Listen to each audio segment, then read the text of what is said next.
Nakabenta ki khobor ke baman kasngi subscribe yo Antor News. Kublai phi baro kinilong ki khubor baman tagasngi. Hadin ka junglet penyaso parti uba sumalang swer syaka parti HSPDP hinin kasngi kabalami hakilat pathai khubor jong gajalla. Hagaba nagalyang jong uni urang ba ulo ong bo umi na ka parti UDP bat penyaso syaka parti HSPDP.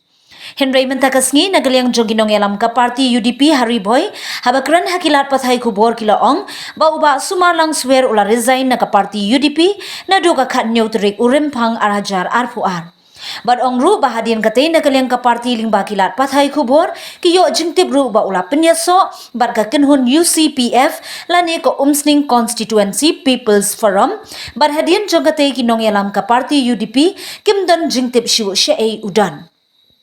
Lingba jongani ka khubor na kalyang uba donbok khimden ubadai president ka party na Riboy district ha ka jingya don nang jong uba Michael Cardunay ubadai secretary ka party na Riboy lambat kiwe kinong yalam ka party kila penshay shikipat ba bagani ka jingkam jong uba sumalang swer ka penbakla jingmut yakipat ba ka jela baro kawe.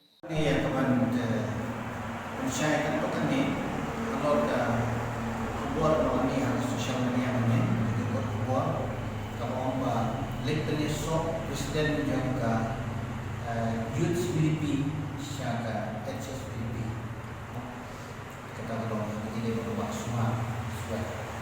kita tahu kita nak memang negatif lagi sosial kemudian baik hari ini penisok dari buat percaya dari yang parti bahwa semua sudah foundation kuat yang UDP lagi resign nak parti UDP presiden yang ke Youth UDP district na duka kanyo trip jong balai Februari jong news na manajar al-Quran. Bat hadin nantang balik penisok ni hakikot kuat sosial media hanya apa bat ka UCPF. Bat hadin nantang yang tipsu ayudan ray nagalian jong ka parti UDP jong ka district misalnya ban persyai ni tentang bakal melang bakalan gubernur malam pada kalian jom ubah semua swell foundation kuat yang UDP mau resign om presiden Henry Kudi kuat dari parti jom UDP dan kuat yang industri ini lo saya kemudian bawa macam ini dan